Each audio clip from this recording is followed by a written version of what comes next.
Shalom shalom bwoko bw'Imana, Yesu ashimwe cyane. Nongeye kubaramutsa mu izina rya Yesu Kristo. Turashima Imana ko yongeye kuduha umunsi mwiza, igitondo cyiza, kubw'ubuntu bwayo bwinshi n'imbabazi zayo zidasanzwe ihora itugirira.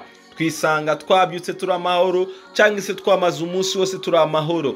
Tubishimiye rero Imana kuko niyo iba yabikoze. Muhawe ikaze muri morning prayer, isengesho ryo mu gitondo. Nkuko bisanzwe muri kumwe nanje Arsene Ndikumana.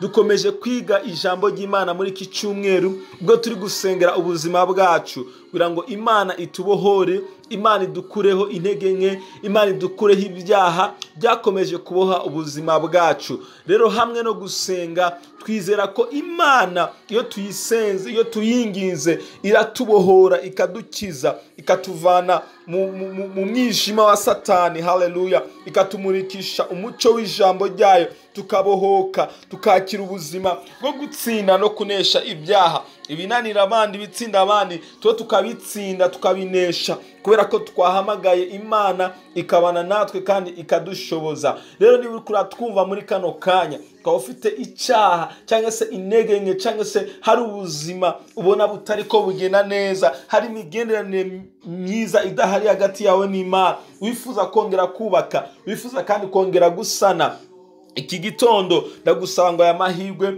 ntagucike, usengane natwe, kandi turizera ko Imana iza kutugirira neza. Twatangiye muri iki cyumweru dusoma ijambo ry'Imana riri mu Baroma igice cya 6 umurongo wa 12, ubwo Bibiliya yatubwiye ngo none rero icyaha ntikikabe ku ngoma mu mibiri yanyu izopfa, ngo mwumvire ibyo yifuza.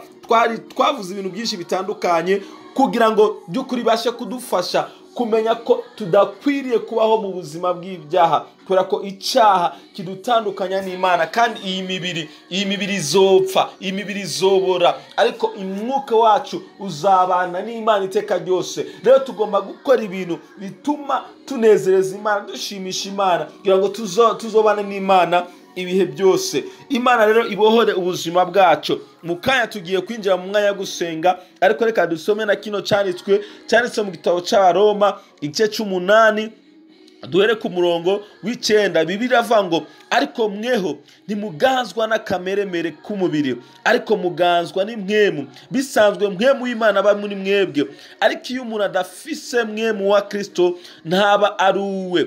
Uwiteka adufashe. Ugarutse hejuru ku murongo wa 6, Bibiliya avuga ngo kwitwararika iby'umubiri kuzana urupfu, ariko kwitwararika iby'imwemu kuzana ubugingo n'amahoro. Abantu benshi baba bifuza kubaho neza, baba bifuza kugira amahoro, bakanezeza umubiri, bagakora ibinezeza imibiri yabo, ariko reka nkubwire, kwitwararika k'umubiri ngo kuzana ubupfu, ariko kwitwararika iby'imwemu gutanga amahoro, gutanga ubugingo. Nshuti yanjye, niba ukeneye amahoro yuzuye, niba ukeneye ubuzima, niba ukeneye ubugingo bw'iteka, ugomba kwitwararika gukora ibintu bituma umwuka w'Imana muri wowe, bituma umwuka wera agukoreramo, bituma imbaraga n'ubwiza bw'Imana bitava ku buzima bwawe. Kubera ko utakaje Imana, utakaje presence y'Imana, nta mahoro ushobora kubona, nta munezero ushobora kubona wuzuye. N'ugiye kubona uba ari uw'akanya gato, ariko Imana iyo yaje igatura muri wewe, situation zose wanyuramwo uba wumva uguwe neza,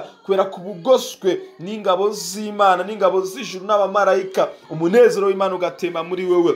Rero ntiwemere kuyoborwa n'akameremere kawe, ntiwemere kuyoborwa n'irari ryawe, ntiwemere kuyoborwa n'ibitekerezo byawe, ntiwemere kuyoborwa n'amarangamutima yawe akuyobya, agushuka, agutwara mu byaha, agutwara mu nzira zidakiranutse. Emerera muri kino gitondo Imana yongera igaruke mu buzima bwawe. Emerera umwuka w'Imana aza ayobore, ategeke, aganze mu buzima bwawe, kugira ngo ubashe kubaho unezerewe, wishimye, nta jwi riri mu mutima, haleluya, rikwagiriza icyaha, rikwagiriza ikibi mu buzima bwawe. Abantu benshi bagendana amajwi abagiriza ubusambanyi, abagiriza kwica, kuroga, abagiriza amashari. Abantu benshi bagendana amajwi akomeza kubabwira ngo dore dore dore dore. Ibyo byose ubona bitanezeza Imana, bihora bigushira mu mutima, iki gitondo bisuke ku musaraba wa Kristo, bisukira Imana kugira ngo Imana ikuruhure. Imana iteguye kukubwira kukugirira neza, Imana iteguye kugukura muri ibyo byaha, Imana iteguye kuguha ubuzima bw'ubutsinzi, Imana iteguye kuguha ubuzima bwo kunesha, Imana iteguye